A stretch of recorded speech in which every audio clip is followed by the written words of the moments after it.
Hello guys नमस्ते। म अहिले कोलपुरको वृक्षालय होटल एन्ड रेस्टुरेन्टमा छु र ड्रग्स फ्री अभियानमा लागिरहेको छौँ हामी सबै साथीभाइहरू। टक्क हाम्रो साथीभाइहरू पनि यहाँ उपस्थित हुनुभएको छ र मैले के प्रश्न सोध्न चाहेँ भनेको चाहिँ हाम्रो भाइलाई लागु औषध आजकल युवाहरूले म्याक्सिमम् अलिकति अट्र्याक्ट भइरहेछन्, यो किन खाइरहेछन् होइन, त्यो किन अलिकति ओहो के होला कि भने होइन, त्यो अनुसारले एउटा किन खाइरहेछन् अनि यसलाई अलिकति सपोर्ट कसले दिइरहेछ, यसको रोकथाम गर्न के गर्नुपर्छ होइन।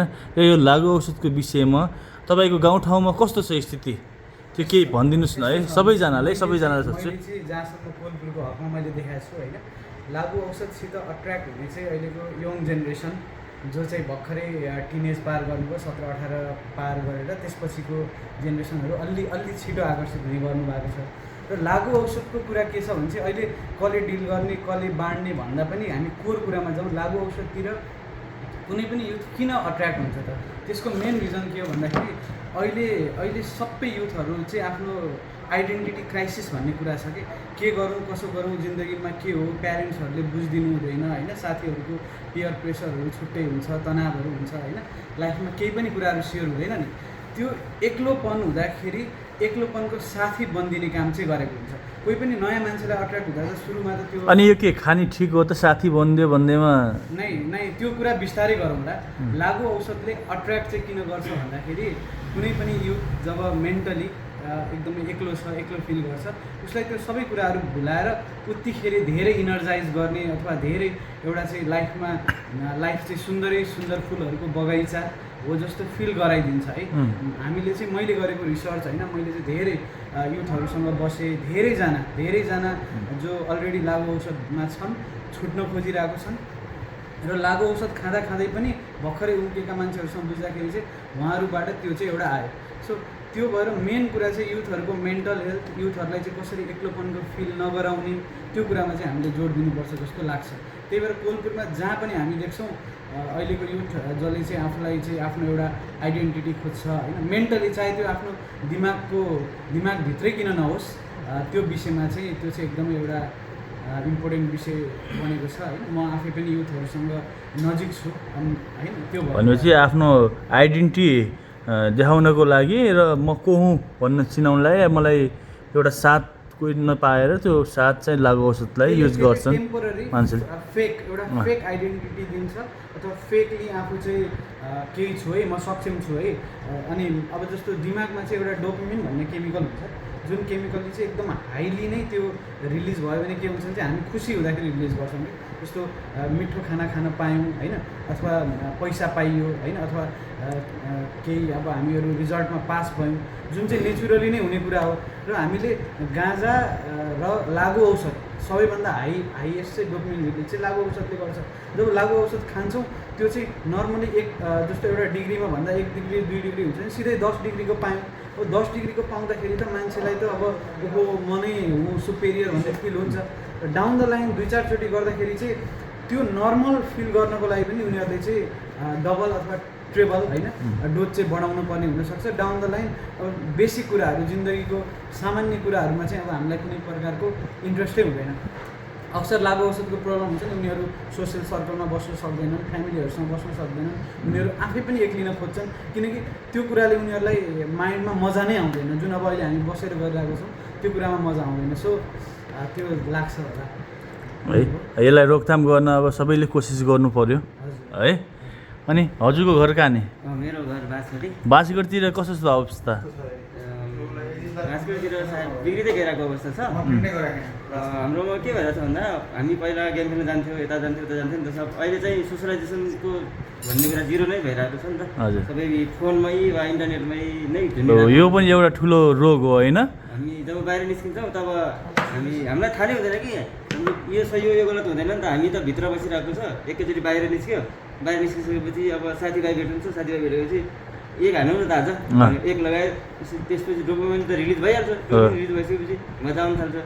अब त्यो सोसलाइज नै नभएर पछि पहिलेदेखि अब हाम्रो चाहिँ घरमै बाँधिने चलन चलिरहेको छ कि पहिला चाहिँ हामी बाहिर निस्किन्छौँ। अहिले यहाँ 10जना मान्छे बसेको छ भने 10जनाको हातमा मोबाइल छ, के चाहिँ कस्तो छ गफ गर्नु भन्दा पनि मेरो मोबाइलमा के भइरहेछ भन्ने खालको मान्छेहरूको त्यसले पनि मान्छेलाई एक्लोपन गराइरहेछ।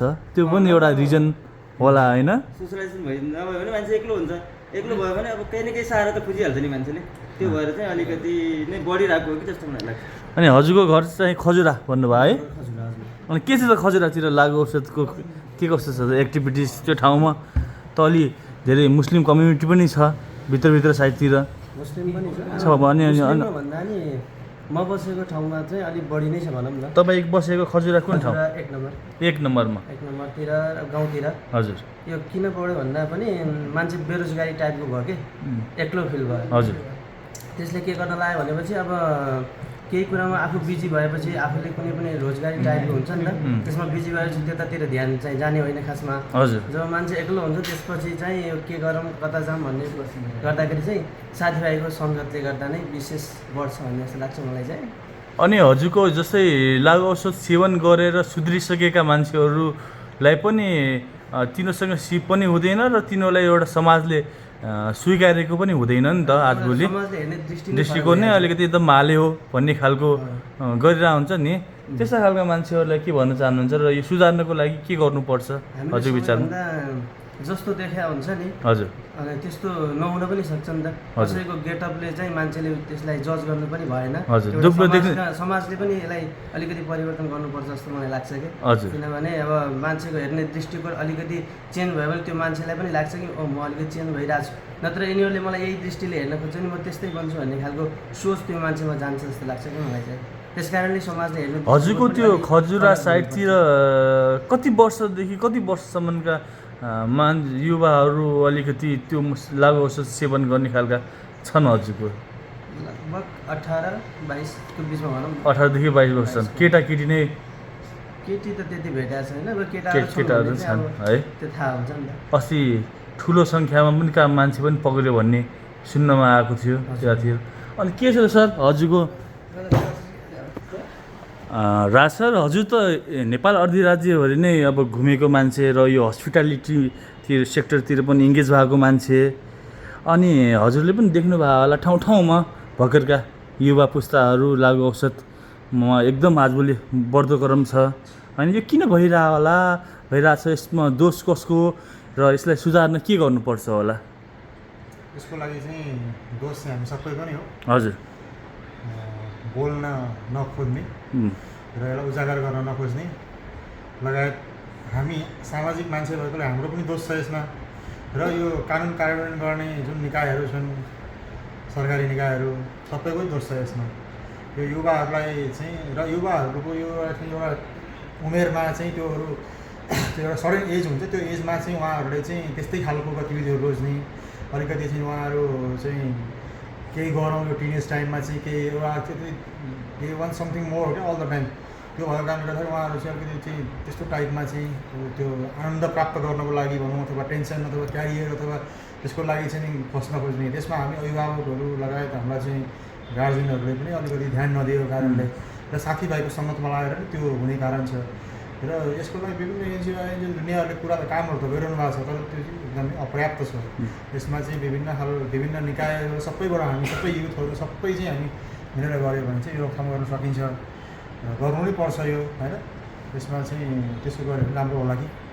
हस्, धन्यवाद। उहाँहरूको कुरा सुन्नुभयो हजुरहरूले। र यो लागु औषध यहाँ हाम्रो ठाउँमा अब मान्छेहरू युवाहरूले किन खाइरहेछन् र यसलाई रोकथाम गर्नलाई के गर्नुपर्छ ल यसमा सबैजनाले साथ सपोर्ट दिनुहोस् है। ओके, धन्यवाद। मन पऱ्यो भने चाहिँ यसो सब्सक्राइब पनि गरिदिनुहोस्, सेयर गरिदिनुहोस् है। ओके, ड्रग्स फ्री अभियानमा जुटौँ सबैजना।